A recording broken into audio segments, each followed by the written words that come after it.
Hello दोस्तों, welcome back to my channel. दोस्तों आज बहुत ही बेहतरीन मूवी को हम एक्सप्लेन करने वाले हैं। आइए दोस्तों मूवी को हम स्टार्ट करते हैं। मूवी के स्टार्ट में हमें सन 1928 को दिखाया जाता है, जो कि भारत की कश्मीर क्षेत्र में स्थित कृष्णागिरी पर्वत पर एक भयंकर तूफान के बीच एक माउंटेनियर फंसा हुआ था। माउंटेनियर अपने टेंट में होता है, तभी उस माउंटेनियर को एक रोशनी दिखाई देती है। तो वो माउंटेनियर बाहर निकलता है और देखता है कि एक गोलाकार रोशनी माउंटेनियर उसके पास जाता है और अपने कुदाल से उसे फोड़ता है। तो उससे काफी चमकदार रोशनी निकलती है और माउंटेनियर उसकी लाइट से बेहोश हो जाता है। और कुछ ही देर में जब माउंटेनियर को होश आता है तो वहाँ कुछ नहीं देखता है और उसके हाथों पे कुछ महसूस होता है, और देखता है तो उसके हाथों पे कुछ निशान होता है। और फिर माउंटेनियर इधर उधर देखता है, लेकिन उसे कुछ भी समझ में नहीं आता है। तो वो सोचता है कि कहीं हम सपना तो नहीं देख रहे हैं। तभी कहानी वर्तमान समय में आ जाती है, जहाँ हमें हेलन नाम के एक एस्ट्रोबायोलॉजी को देखते हैं, जो कि अपने सौतेले बेटे के साथ घर पे रहती है और अपने बेटे से बहुत प्यार करती है। लेकिन उसका बेटा उससे अपनी माँ की तरह प्यार नहीं करता है। तभी वहाँ पे हेलन को फोन आता है, जो कि किसी अनजान शख्स का होता है। हेलन उसके बारे में पूछती है, लेकिन उसे कुछ भी जवाब नहीं देता है। तभी हेलन के दरवाजे पे कोई आवाज आता है। जब हेलन दरवाजा खोलती है तो वहाँ पे कुछ ऑफिसर होते हैं और उसके पीछे बहुत सी पुलिस की गाड़ियाँ होती है, जो कि हेलन को लेने के लिए आया है। लेकिन हेलन उसके साथ जाने से इनकार कर देती है, क्योंकि उसका बेटा फिर अकेले रह जाएगा। लेकिन बहुत सा पुलिस को देखकर हेलन मना नहीं कर पाती है और हेलन को जाना पड़ता है। हेलन पुलिस वैन में बैठती है तो पुलिस वाले से पूछती है कि हमें कहाँ ले जाया जा रहा है।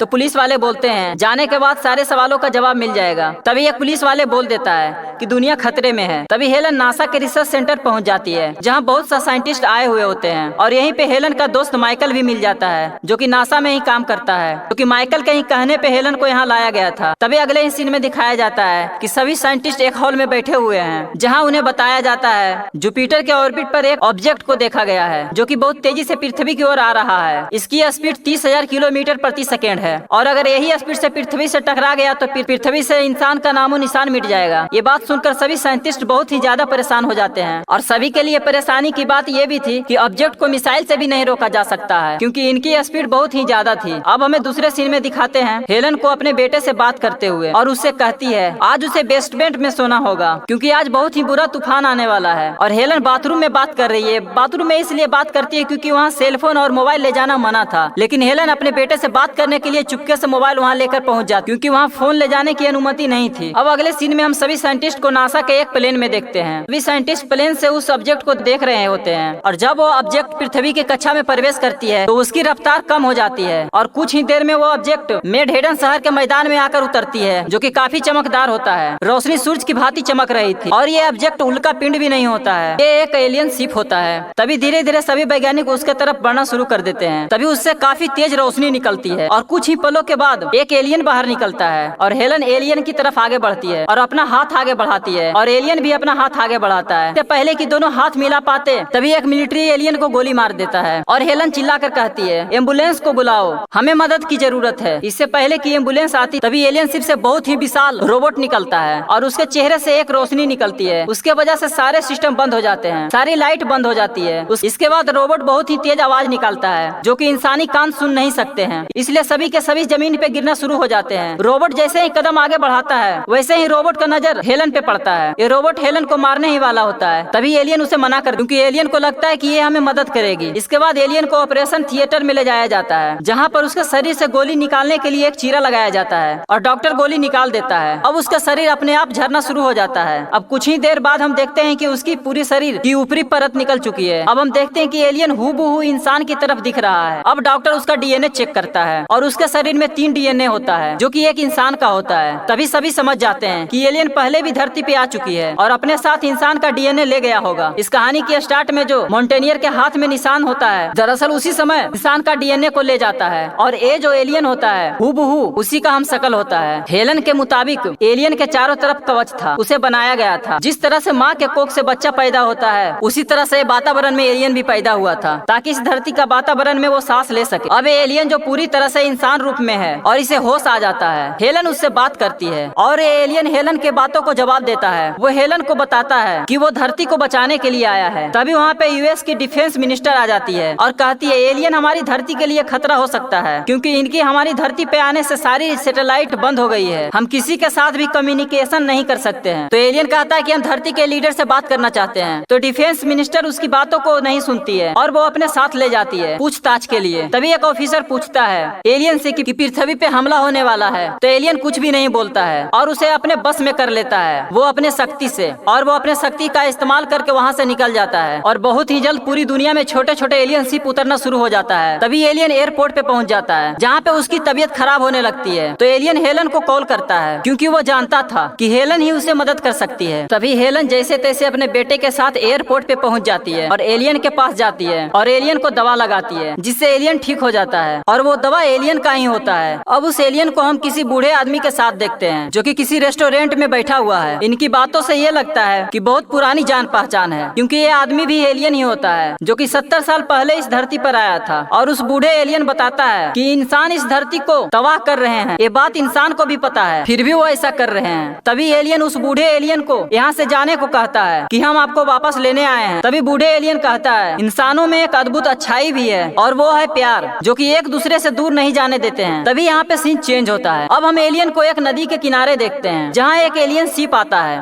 और उस एलियन शिप पे जब एलियन हाथ लगाता है तो पृथ्वी पे जितने भी स्पीसीज होते हैं यानी जीव जंतु वो सभी उस शिप के अंदर जाने लगते हैं और कुछ ही देर के बाद सभी एलियन शिप वापस अंतरिक्ष में जाने लगता है। इससे साबित ये होता है कि एलियन ने सारे स्पीसीज को पृथ्वी से बाहर भेज दिया है। ये सब देखकर हेलन परेशान हो जाती है। अब हेलन भी एलियन को बहुत ही खतरनाक समझना शुरू कर देती है और एलियन से बात करती है। अब एलियन हेलन से भी बात करता है इस धरती को हम इंसानों से बचाना चाहते हैं क्योंकि इस पृथ्वी को इंसान बर्बाद कर रहे हैं, जो कि एलियन ऐसा नहीं होने देना चाहता है। तो एलन बहुत ज्यादा घबरा जाती है। अब वो एलियन से कहती है क्या तुम इंसानों को एक और मौका नहीं दे सकते हो? तो एलियन कहता है हमने इन्हें बहुत मौका दिया है लेकिन ये लोग नहीं समझे, लेकिन अब हम कुछ नहीं कर सकते हैं, इसके लिए काफी देर हो चुकी है। तभी वहाँ पे एक पुलिस आ जाती है जो कि एलियन को पहचान जाता है। तो पुलिस एलियन पे गन तान देता है तो एलियन अपनी शक्ति से उसे मार देता है और फिर दोबारा दवाई लगाकर उसे जीवित कर देता है। तो हेलन को समझ आ जाता है एलियन के अंदर बहुत शक्ति है और हेलन से कुछ कहता है ये हमारे रास्ते में आ रहा था इसलिए हमें ऐसा करना पड़ा।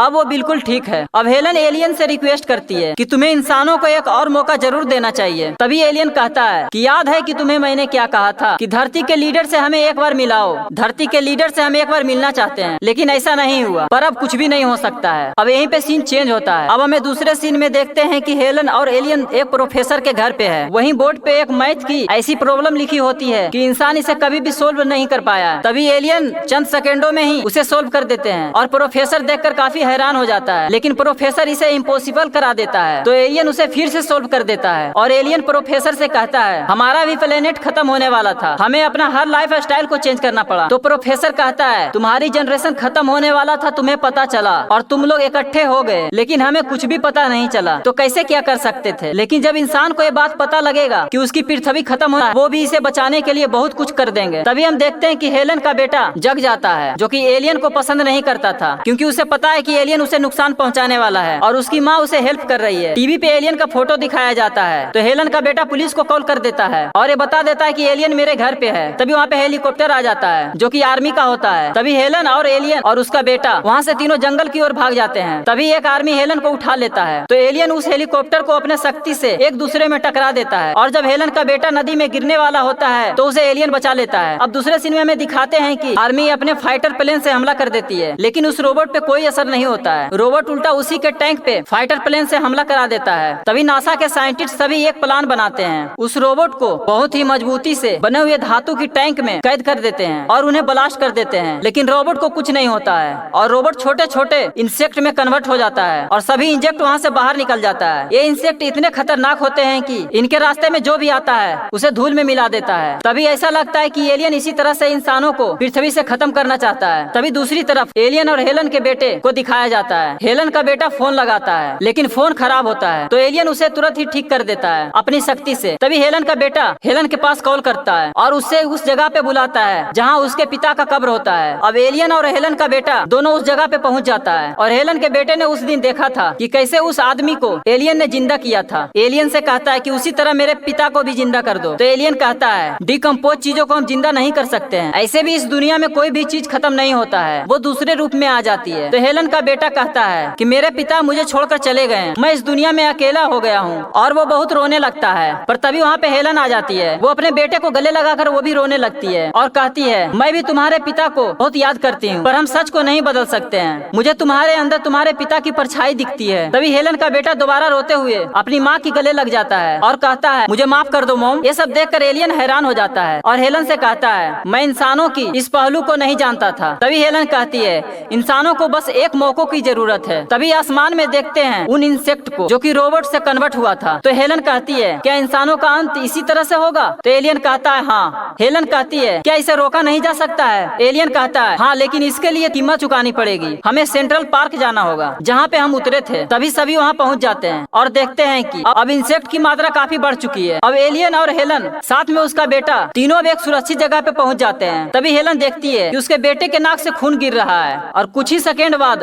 वो बेहोश हो जाता है। तो एलियन कहता है इंसेक्ट इसके बॉडी के अंदर चला गया है, ये मर रहा है। तभी हेलन के नाक से भी खून निकलना शुरू हो जाता है। हेलन एलियन से कहता है तुम मेरे बेटे को बचा लो और उसके बॉडी के अंदर जो इंसेक्ट गए थे उसे अपने अंदर ले लेता है और उसके बाद वो बाहर निकल जाता है और आखिरी बार दोनों को पीछे मुड़कर देखता है और एलियन शिप के पास पहुंच जाता है। और जैसे ही शिप को टच करता है तो बहुत ही शक्तिशाली तरंग निकलता है जिससे सारे इंसेक्ट डीएक्टिवेट हो जाते हैं, यानी कि इंसानों को मरने से बचा लेता है। लेकिन उससे शक्तिशाली तरंग पूरी तरह से धरती पे सारी इलेक्ट्रॉनिक चीजों को बंद कर देती है, यहाँ तक कि घड़ियां भी बंद हो जाती है। यानी ये होता है कि इंसानों ने जितनी भी टेक्नोलॉजी बनाई थी वो सारी खत्म हो चुकी है। अब लास्ट में दिखाया जाता है हेलन और उसका बेटे दोनों एलियन शिप के पास जाते हैं और फिर एलियन शिप वापस चला जाता है और इसी के साथ मूवी समाप्त हो जाती है। दोस्तों ये कहानी हमारी पृथ्वी और इंसानों के बीच की सच्चाई को दिखाती है, जो कि हम एक खूबसूरत पृथ्वी को खोते जा रहे हैं। अगर ये कहानी आपको पसंद आई तो प्लीज चैनल को जरूर सब्सक्राइब